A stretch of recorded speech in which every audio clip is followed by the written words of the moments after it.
For years, I thought strong meant being the busiest person on the planet. When a crisis hits, you're the one organizing everything, answering a million phone calls, and literally holding everyone else together. You don't have time to feel anything. You just have a checklist. I wore my exhaustion like a trophy, like it proved how strong I was. I figured if I kept moving at 100 miles an hour, the pain could never ever catch up. And I was always the first person to say, I'm fine. But here's the truth. I wasn't fine. I wasn't even close. I was completely numb. And that numbness, which our culture calls strength, is the most dangerous counterfeit in the world. It's a massive wall we build, brick by brick, to block out the terrifying weight of our own sadness. We tell ourselves we're being strong, but we're actually being disconnected from our own hearts, from everyone around us, and even from God. And this is exactly why be strong is the worst advice you can possibly give someone who is hurting.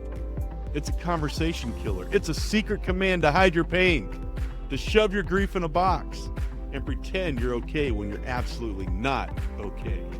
It makes you feel ashamed for being human, as if your weakness and your tears are a bug you need to fix immediately, not a journey you need to walk through. Then boom, I hit a massive wall. I got to a point where being busy couldn't drown out the insane silence anymore. The casseroles were gone, the phone calls stopped, and I was completely alone with grief so huge it felt like a physical weight crushing my chest. My entire strategy failed. The armor of being strong, that didn't protect me. It isolated me. It kept me from doing the one thing that leads to actual healing, completely falling apart. Let's be real. Our society is allergic to being vulnerable. We see it as a weakness, a massive liability. This is especially true in faith communities, and where there's this crazy unspoken pressure to look like you have everything figured out. We think being spiritually mature means being some kind of indestructible robot. We hear, be strong and courageous, and think it means we have to deny our own human fragility. We hear, let go and let God, twisted into an excuse to skip the messy, painful, and critical work of grief. Think of it like this. You're shaking a can of soda. Every time someone tells you to be strong, or you tell yourself, I'm fine, you're shaking that can. You're building up an insane amount of pressure with nowhere for it to go. You just keep adding the fizz of unprocessed grief, unspoken fears, and tears you refuse to cry. And you walk around holding this explosive container, terrified of what happens if you let go. But that pressure has to be released. If you don't open that tab carefully in a safe place, it will eventually explode.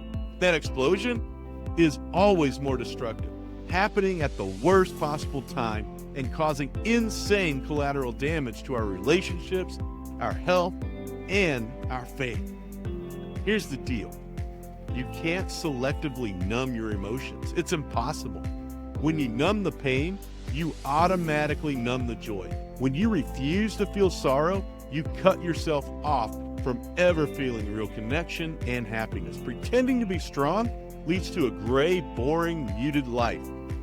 True strength isn't about dodging the pain. It's about having the insane courage to just walk straight through it. My entire view of this was shattered when I stopped looking at our culture's definition of strength and started looking at Jesus in the Garden of Gethsemane.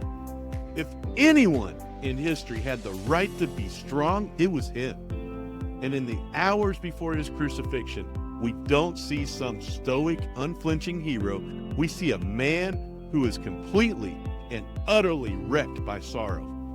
The Bible uses mind-blowing language to describe it. He says, he began to be sorrowful and troubled. Then Jesus himself tells his friends, my soul is overwhelmed with sorrow to the point of death. The original Greek word for sorrowful here is paralupos, which means being completely surrounded and swallowed by grief. This wasn't just a bad day. This was a soul-crushing anguish that literally felt like death itself. Luke's gospel adds, he was in agony, a state so intense that his sweat fell like drops of blood. And in this moment of unbelievable suffering, what does Jesus do? He doesn't go numb. He doesn't put on a brave face. He does the exact opposite. He gets 100% real. He falls on his face and prays the most raw, unfiltered prayer possible. My Father, if it is possible, let this cup pass from me. This is faith. Faith isn't pretending you don't see the terrifying thing in front of you. Faith is looking that thing right in the eye and then with a shaking voice telling God exactly how you feel about it. And he doesn't do it alone. He brings his friends with him saying, stay here and keep watch with me. He shows them he needs them. He is vulnerable enough to ask for their help in his darkest hour. And even though they fail him, they literally fall asleep.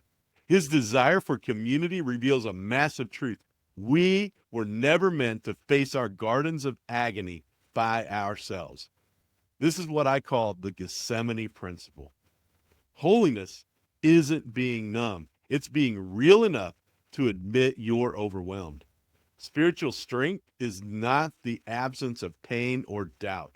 It is the insane courage to bring your authentic, broken, terrified self before God and the people you trust. Jesus didn't fake strength. He showed us that godly grief is honest grief. He gave every single one of us permission to be human. So if being strong is the worst advice, what do we do instead? The alternative is to be real. The solution is to copy the Gethsemane playbook. Admit your pain. Pray with gut-wrenching honesty and lean on your community. So what does that actually look like? First, you have to give yourself permission to feel. Let yourself cry.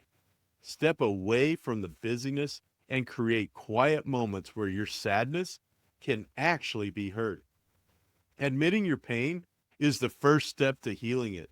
It's admitting that the soda can is about to explode and you need to slowly, carefully release the pressure. Feeling sorrow isn't a sign your faith is weak. It's proof that you have loved something deeply. Second, pray messy, honest prayers. God isn't fragile. He can handle your anger, your confusion, your doubt, and your fear. He is not offended by your raw, unfiltered questions. That kind of prayer is the language of real relationships.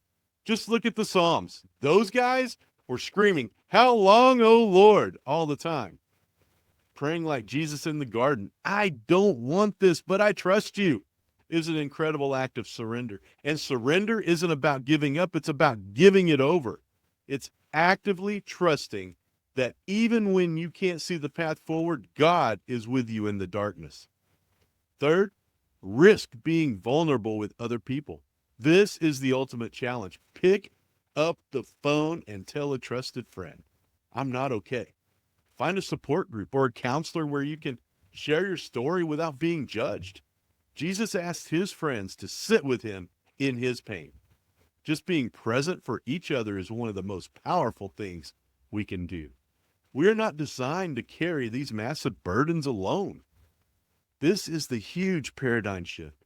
True strength isn't being invincible. It's the courage to be vulnerable. It's the bravery to show up with your whole heart, with all your imperfections, and trust that you will be held. This is where real connection happens. This is where real healing begins. For way too long, we've accepted a totally flawed definition of spiritual maturity. We believed it meant having all the answers, being unshakable, and never ever showing weakness. But Gethsemane flips the entire script. It shows us that strength isn't about having it all together. Strength is about clinging to God when you are completely falling apart. The Apostle Paul understood this perfectly. He wrote, "But he said to me, my grace is sufficient for you, for my power is made perfect in weakness. Therefore, I will boast all the more gladly about my weakness, so that Christ's power may rest on me." God's power is made perfect in our weakness. Our brokenness isn't a bug. It is the very place where his strength shows up the most. This changes everything. It means your grief isn't a problem to be solved. It's a process to be honored. Your tears aren't a sign of failure. They are a form of prayer. Your darkest nights aren't proof God is gone. They are an invitation to rely on his presence more than ever before. God is near to the brokenhearted. He doesn't wait for us to be strong to show up. He meets us right there in the dust, on our faces, in the agony of the garden. The promise of our faith is not that we get to skip Gethsemane. The promise is that Gethsemane is not the end of the story. Jesus' surrender in the garden led to the cross, but the cross led to the empty tomb. The pain was real. The suffering was insane, but it was the only path to resurrection. Our scars, when we give them to God, don't have to be signs of shame. They can become signs of redemption, proof that God can rebuild what has been completely shattered. Let's make a deal. Let's stop telling people to be strong. Let's ban it. Let's stop saying it to ourselves. Let's start creating a culture where it is 100% okay to not be okay. Let's build communities where being authentic is valued more than looking perfect, and where we can all show up as our true, struggling, and hopeful selves. Strength isn't the absence of pain. It's the presence of God right in the middle of it. It's the courage to feel the honesty, to admit we need help, and the faith to believe that even in the garden of our greatest sorrow, we are not alone. I want you to join me in this. In the comments, share one small way you can be more real this week. Maybe it's admitting to a friend you're struggling, or maybe it's just taking 5 quiet minutes to feel what you've been pushing down. You're not alone in this. Let's be a community that chooses honesty over pretending. Remember, you're not disqualified. You're being redeployed.